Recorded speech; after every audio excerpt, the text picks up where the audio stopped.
नमस्कार दोस्तों, स्वागत है आपका technical classes bye Mukesh Yadav YouTube channel में। दोस्तों, आज हम लेकर आए हैं इलेक्ट्रॉनिक्स से जो बेसिक इलेक्ट्रॉनिक्स होती है उसके बारे में अपन क्वेश्चन लेके आए हैं। आज का अपना पहला क्वेश्चन है, प्रकाश की तीव्रता को मापने के लिए किस अवरोधक का उपयोग किया जाता है। जो प्रकाश की तीव्रता होती है उसको मापने के लिए अपन किस अवरोधक का उपयोग करते हैं या किस उपकरण का प्रयोग करते हैं, तो बोलता है अपना LDR।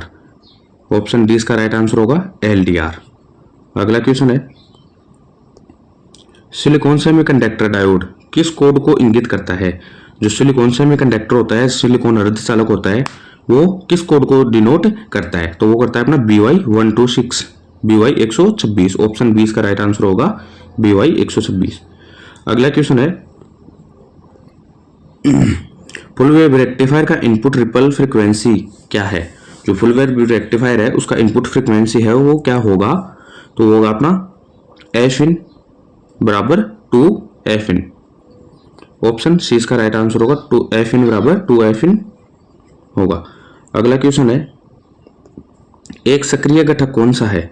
जो सक्रिय घटक होता है वो सक्रिय घटक कौन सा है, तो वो है अपना ट्रांजिस्टर, और बाकी ये निष्क्रिय घटक है। बाकी एक अपना ट्रांजिस्टर वो सक्रिय घटक है, तो इसका ऑप्शन डी राइट आंसर होगा, सक्रिय घटक ट्रांजिस्टर है।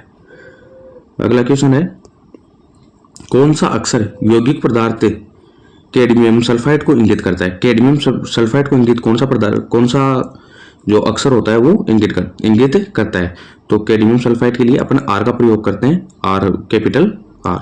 ऑप्शन डी इसका राइट आंसर होगा। अगला क्वेश्चन है, प्रतीक चिन्ह का नाम क्या है। अपने को एक चित्र दे रखा है, इस चित्र में जो प्रतीक चिन्ह दे रखा है वो प्रतीक चिन्ह कौन सा है, तो वो है अपना NAND गेट, 2 इनपुट वाला NAND गेट। ऑप्शन डी इसका राइट आंसर होगा। अगला क्वेश्चन है, एक निष्क्रिय घटक का नाम, ये निष्क्रिय घटक कौन सा है या निष्क्रिय घटक का नाम क्या है, तो वो होता है अपना संधारित्र। ऑप्शन डी इसका राइट आंसर होगा। अगला क्वेश्चन है, एक डिवाइस का सिंबल है, अपने को एक डिवाइस का सिंबल दे रखा है, सिंबल का नाम क्या है, ये कौन सा डिवाइस है, तो इसमें जो डायोड है वो एक दूसरे के विपरीत में है, तो ये हो जाएगा अपना डायक। ऑप्शन सी इसका राइट आंसर होगा, डायक। अगला क्वेश्चन है, हेक्साडेसिमल संख्या प्रणाली में कितने वर्ण होते हैं।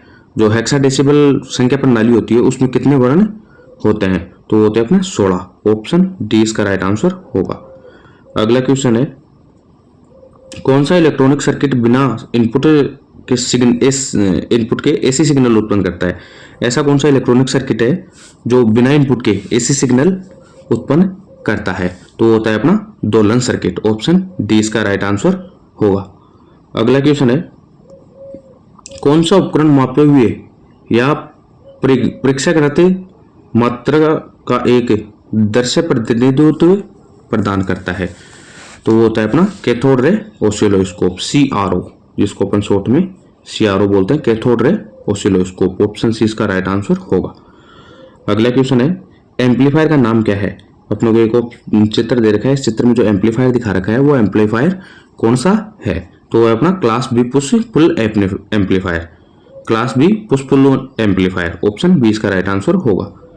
अगला क्वेश्चन है, एक दोलन सर्किट के अनुनाद आवृत्ति की गणना करने के लिए किस सूत्र का प्रयोग किया जाता है। जो दोलन सर्किट का अनुनाद आवृत्ति होती है उसकी गणना करने के लिए अपन कौन से सूत्र का प्रयोग करते हैं, तो होता है अपना F बराबर 1/2π√LC। ऑप्शन सी इसका राइट आंसर होगा। अगला क्वेश्चन है, सिलिकॉन ट्रांजिस्टर के संचालन के लिए बेस एमिटर जंक्शन में न्यूनतम वोल्टेज की आवश्यकता क्या होती है। जो अपना सिलिकॉन ट्रांजिस्टर होता है उसमें संचालन के लिए बेस में एमिटर जंक्शन में न्यूनतम वोल्टेज होता है, न्यूनतम वोल्टेज की आवश्यकता कितनी वोल्टेज होता है, कम से कम कितने वोल्टेज होना चाहिए, तो होना चाहिए 0.6 से 0.7 वोल्टेज। ऑप्शन सी इसका राइट आंसर होगा। अगला क्वेश्चन है, क्रमशः 4 रंग बैंड लाल, बैंगनी, नारंगी, सोना के साथ प्रतिरोध का न्यूनतम और अधिकतम मान क्या होगा। कलर कोडिंग सारणी के बारे में पहले बताया था, इसकी शॉर्ट ट्रिक थी BB Roy, great Britain, very good wife, मांगे सोना चांदी। गोल्ड और सिल्वर। शॉर्ट ट्रिक थी, उस शॉर्ट ट्रिक के आधार पर अपन इसका निकालेंगे। तो वो आएगा अपना 25,650 ओम से लेकर 28,350 ओम तक। ऑप्शन सी इसका राइट आंसर होगा। अगला क्वेश्चन है, सिलिकॉन सामग्री में रोधी का वोल्टेज का कारण क्या होता है? जो सिलिकॉन सामग्री होती है उसमें रोधी का वोल्टेज होता है, तो उसका क्या रीजन होता है? तो उसमें होता है परमाणु की संख्या होती है वो कम होती है। ऑप्शन ए इसका राइट आंसर होगा, परमाणु की संख्या कम होती है। रिवर्स बायस डायोड में चौड़ी बाधा का कारण क्या होता है? जो रिवर्स बायस होता है उसमें चौड़ी बाधा का कारण होता है, वो क्या होता है? तो वो होता है अपना इलेक्ट्रॉन और होल आपूर्ति टर्मिनलों की ओर आकर्षित करते हैं। ऑप्शन डी इसका राइट आंसर होगा, इलेक्ट्रॉन और होल आपूर्ति टर्मिनल की ओर आकर्षित करते हैं। अगला क्वेश्चन है, फुल वेव रेक्टिफायर सर्किट में आउटपुट वोल्टेज क्या होगा? यदि फुल वेव जो अपना रेक्टिफायर सर्किट लगा रहे हैं उसमें आउटपुट वोल्टेज क्या होगा? तो नो इनपुट रहेगा तो नो आउटपुट रहेगा। जितना वो वोल्टेज अपना इनपुट देंगे उतना ही आउटपुट होता है। ऑप्शन ए इसका राइट आंसर होगा, नो आउटपुट। अगला क्वेश्चन है, कौन सा फिल्टर सर्किट रेक्टिफायर सर्किट में वोल्टेज स्पाइक को हटाने में सक्षम होता है? कौन सा फिल्टर सर्किट होता है जो रेक्टिफायर सर्किट को वोल्टेज स्पाइक को हटाने में सक्षम रहता है? तो वो होता है अपना एलसी फिल्टर। ऑप्शन ए इसका राइट आंसर होगा, एलसी फिल्टर। अगला क्वेश्चन है, ड्राइव में आउटपुट चरण में उपयोग किए जाने वाले पावर इलेक्ट्रॉनिक घटक का उन्नत संस्करण कौन सा है? जो अपना इलेक्ट्रॉनिक का उन्नत घटक होता है वो है अपना IGBT, integrated circuit breaker, IGBT। Option D इसका राइट आंसर होगा, IGBT। अगला क्वेश्चन है, दशमलव संख्या को बाइनरी संख्या में कैसे बदला जा सकता है? जो एक दशमलव संख्या है, दशमलव संख्या को बाइनरी संख्या में बदलना है तो उसको कैसे बदलते हैं? तो उसको 2 से विभाजित करते हैं। ऑप्शन सी इसका राइट आंसर होगा, 2 से विभाजित करते हैं, दशमलव को 2 से विभाजित करते हैं। अगला क्वेश्चन है, डिजिटल सर्किट में बाइनरी कोडेड दशमलव प्रणाली का उपयोग करने का उद्देश्य क्या होता है? जो डिजिटल सर्किट होते हैं उनमें बाइनरी कोडेड को दशमलव संख्या में बदलते हैं तो उनका रीजन क्या होता है? डेटा को इनपुट संग्रहित करना। ऑप्शन ए इसका राइट आंसर होगा, डेटा को इनपुट संग्रहित करने के लिए। अगला क्वेश्चन है, सत्य तालिका किस लॉजिक गेट के संदर्भित करती है? ऐसा कौन सा गेट है जिसको ये जो तालिका दे रखी है वो अपने सारणी दे रखी है, सारणी इंगित करती है? तो ये करती है अपने एंड गेट को। ऑप्शन सी इसका राइट आंसर होगा। अगला क्वेश्चन है, CRO द्वारा किस मात्रा को मापा जा सकता है? जो CRO होता है, कैथोड रे ऑसिलोस्कोप होता है, उसके द्वारा अपन कौन सी मात्रा को मापते हैं? तो वो होता है अपना फ्रीक्वेंसी को मापने का काम। ऑप्शन ए इसका राइट आंसर होगा। अगला क्वेश्चन है, SCR का मुख्य अनुप्रयोग क्या होता है? जो SCR डायोड होता है, SCR डायोड का मुख्य काम क्या होता है? तो SCR डायोड हमेशा मोटर की गति को नियंत्रण करने के काम में आता है। ऑप्शन डी इसका राइट आंसर होगा। अगला क्वेश्चन है,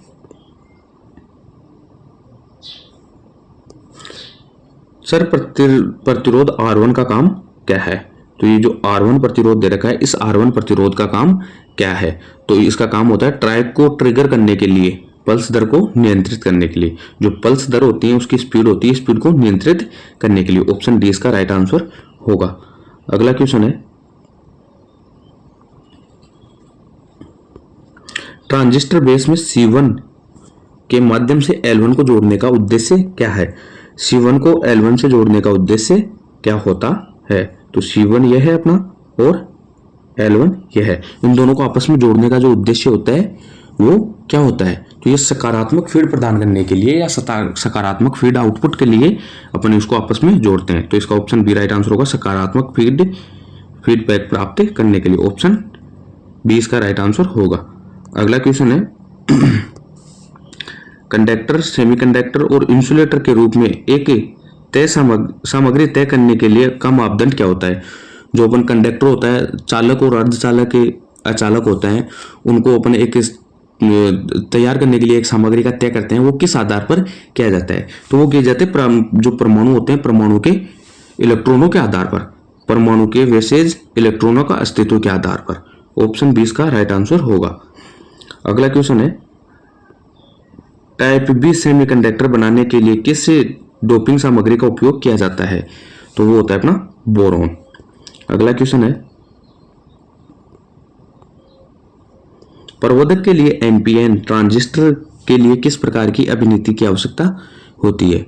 जो प्रवर्धक होता है, प्रवर्धक के एम्पलीफायर होता है, एम्पलीफायर के लिए जो एनपीएन ट्रांजिस्टर होता है उसके लिए किस प्रकार की अभिनेति की आवश्यकता होती है?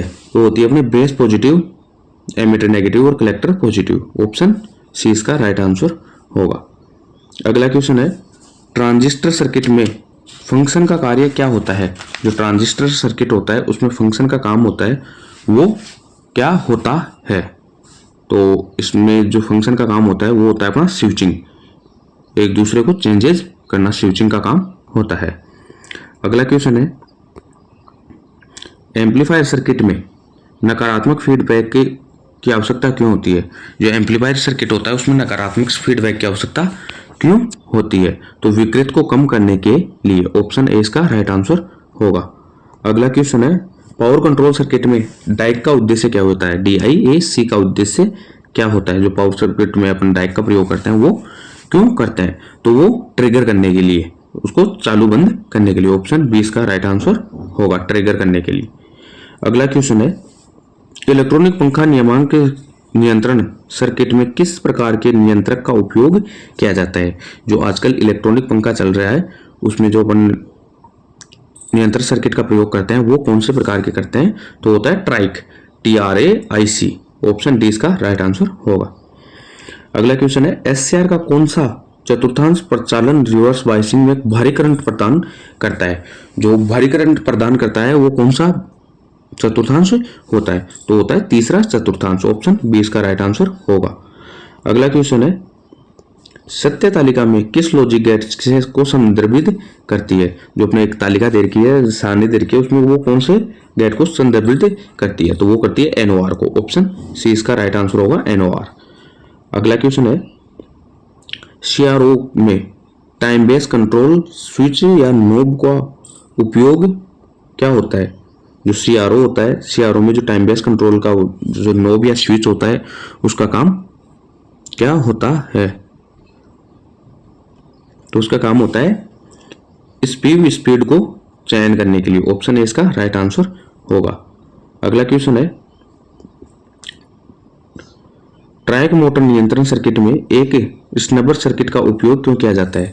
जो ट्रैक मोटर सर्किट होता है उसमें एक स्नबर का सर्किट का उपयोग किया जाता है, वो क्यों किया जाता है? तो वो किया जाता है अपना गलत ट्रिगर से बचने के लिए। ऑप्शन ए इसका राइट आंसर होगा, गलत ट्रिगर से बचने के लिए।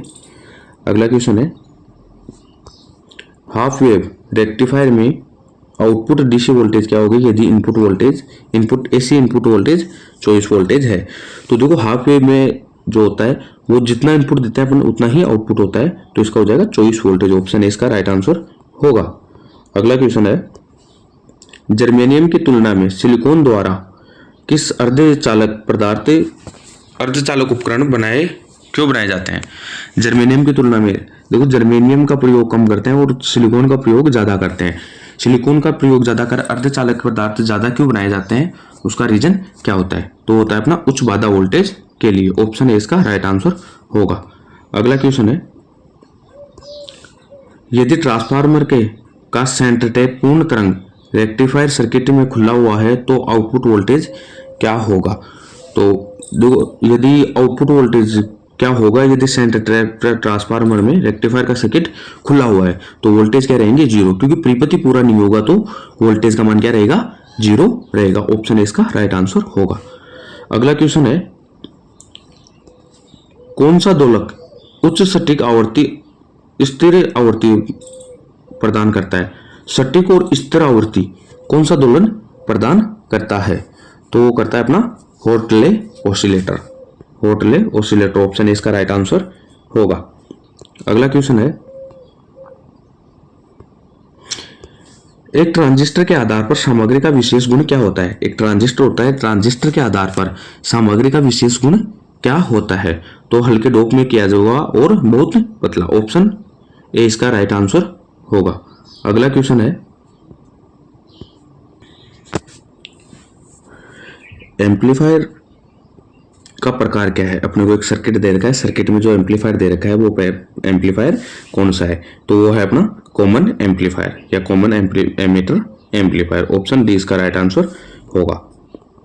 अगला क्वेश्चन है, कौन सा प्रतिरोध एक सामान्य एमीटर एम्पलीफायर में वोल्टेज लाभ को निर्धारित करता है? ऐसा कौन सा एम्पलीफायर होता है जो वोल्टेज एमीटर के जो वोल्टेज का लाभ होता है उसको वो निर्धारित करता है? तो होता है अपना आरएल एम्पलीफायर। ऑप्शन सी इसका राइट आंसर होगा, आरएल एम्पलीफायर।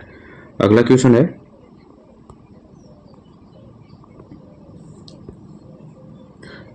है, कौन सा मल्टी वाइब्रेटर आउटपुट को दोहरावदार पल्स वेव पैदा करता है? ऐसा कौन सा वाइब्रेटर होता है जो आउटपुट को दोहरावदार आउटपुट पल्स वेव उत्पन्न करता है? तो होता है अपना stable multi vibrator. Option A इसका राइट आंसर होगा। अगला क्वेश्चन है, दोलन में एक फीडबैक नेटवर्क का उपयोग क्यों किया जाता है? दोलन होता है, दोलन में एक फीडबैक नेटवर्क का उपयोग करने का रीजन क्या होता है?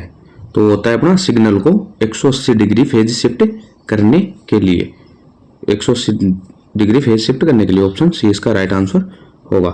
अगला क्वेश्चन है, फील्ड इम्पैक्ट ट्रांजिस्टर का उपयोग मुख्य अनुप्रयोग होता है, वो उपयोग होता है वो कहाँ पर किया जाता है? जो फील्ड एफईटी डायोड ट्रांजिस्टर होता है उसका प्रयोग कहाँ पर किया जाता है? जो डिवाइस, किसी भी डिवाइस का वोल्टेज नियंत्रण करते हैं तो वहां पर काम में लिया जाता है वोल्टेज नियंत्रक डिवाइस। ऑप्शन ए इसका राइट आंसर होगा। अगला क्वेश्चन है, यूनी जंक्शन ट्रांजिस्टर का उपयोग कहां पर किया जाता है? जो यूजेटी ट्रांजिस्टर होता है उसका उपयोग कहां पर किया जाता है? तो होता है उसका रिलैक्सन ऑसिलेटर में। ऑप्शन ए इसका राइट आंसर होगा, रिलैक्सन ऑसिलेटर। अगला क्वेश्चन है, एन चैनल जेएफईटी गेट टर्मिनल कैसे अभिनित करता है? जो एन चैनल होता है उस वो जेएफईटी जो गेट होता है उसको कैसे, टर्मिनल को कैसे अभिनित करता है? तो गेट सोर्स के साथ बस से अभिनित में करता है। ऑप्शन डी इसका राइट आंसर होगा। अगला क्वेश्चन है, ट्रांजिस्टर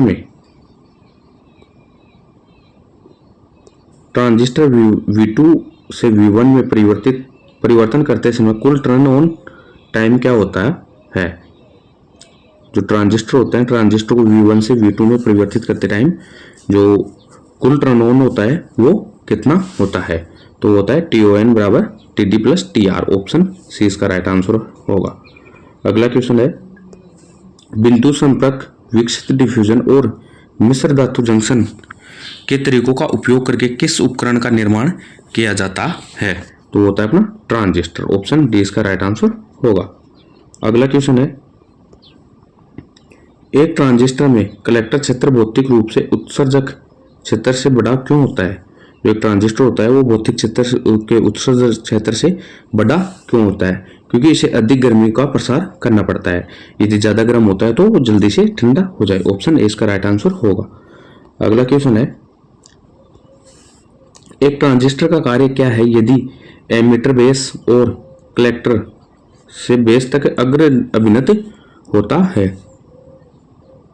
अग्र अभिनत होता है तो होता है एक स्विच के रूप में काम करता है जो बंद होता है। ऑप्शन डी इसका राइट आंसर होगा, एक बंद स्विच के रूप में कार्य करता है। अगला क्वेश्चन है, क्लास ए एम्पलीफायर का मुख्य लाभ क्या होता है? जो क्लास ए के जो एम्पलीफायर होता है उसका मेन लाभ क्या होता है, या उसका जो मुख्य लाभ होता है वो क्या होता है? तो होता है अपना न्यूनतम विकृति। ऑप्शन ए इसका राइट आंसर होगा। अगला क्वेश्चन है, कौन सा इलेक्ट्रॉनिक सर्किट बिना इनपुट सिग्नल या तरंगों या फिर पल्सेस को उत्पन्न करता है? ऐसा कौन सा इनपुट सिग्नल वो है जो सिग्नलों को चेंज करता है? तो होता है अपना दोलक, ऑसिलेटर। ऑप्शन सी इसका राइट आंसर होगा। अगला क्वेश्चन है, दोलक सर्किट में दोलनों या तरंगों को बनाए रखने के लिए कौन सा सर्किट की आवश्यकता होती है? तो होती है अपना सकारात्मक फीडबैक की। ऑप्शन डी इसका राइट आंसर होगा। अगला क्वेश्चन है यूनि जंक्शन ट्रांजिस्टर का मुख्य अनुप्रयोग क्या होता है। जो यूनि जंक्शन ट्रांजिस्टर होता है उसका मुख्य काम क्या होता है, तो होता है अपना ट्रिगर सर्किट। ऑप्शन डी इसका राइट आंसर होगा। अगला क्वेश्चन है किस उपकरण में बहुत अधिक इनपुट प्रतिबाधा, कम शोर निर्गत, अच्छा रैखिकता और कम अंतर इलेक्ट्रोड क्षमता है। ऐसा कौन सा अपना उपकरण होता है जिसमें बहुत कम इनपुट होता है, इनपुट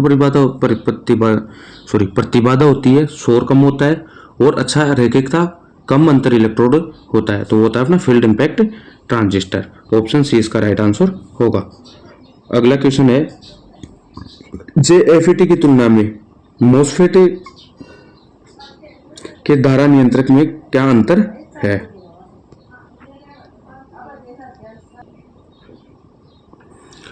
कौन सा होता है या क्या अंतर होता है, तो होता है जंक्शन के बजाय इंसुलेशन परत। ऑप्शन ए इसका राइट आंसर होगा, जंक्शन के बजाय इंसुलेशन परत। अगला क्वेश्चन है एम्पलीफायर सर्किट का प्रकार क्या है। अपने को एक चित्र दे रखा है, इस चित्र में जो एम्पलीफायर सर्किट है वो क्या है, एम्पलीफायर सर्किट का प्रकार क्या होता है, तो होता है अपना common collector amplifier. Option D इसका राइट आंसर होगा, कॉमन कलेक्टर एम्पलीफायर। अगला क्वेश्चन है 220 वोल्टेज आरएमएस एसी वोल्टेज का पीक वोल्टेज क्या है। यदि 220 वोल्टेज आरएमएस मान है तो उसका पीक वोल्टेज क्या होगा, तो होगा अपना 311.17 वोल्टेज। अगला क्वेश्चन है सीआरओ की इनपुट प्रतिबाधा को कैसे बढ़ाया जा सकता है। जो सीआरओ होता है, सीआरओ की जो इनपुट प्रतिबाधा होती है उसको बढ़ाने के लिए क्या किया जाता है, सीआरओ प्रोब में प्रतिरोध जोड़कर। ऑप्शन ए इसका राइट आंसर होगा। अगला क्वेश्चन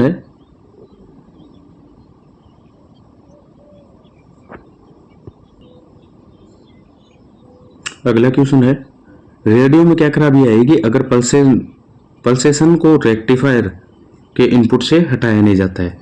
यदि पल्सेशन को रेक्टिफायर से हटाया नहीं जाता है तो क्या खराबी आएगी, तो आवाज है वो गुनगुनाती आवाज आएगी। ऑप्शन सी इसका राइट आंसर होगा, गुनगुनाती आवाज। अगला क्वेश्चन है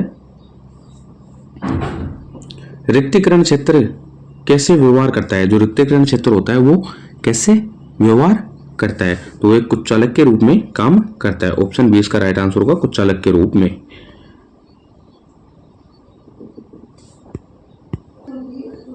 अगला क्वेश्चन है क्या प्रभाव है अगर एससीआर के चालन में लेंच किया जाता है और डीसी में गेट करंट हटा दिया जाता है, तो हो जाएगा ना गेट चालन पर नियंत्रण खो देता है। ऑप्शन डी इसका राइट आंसर होगा।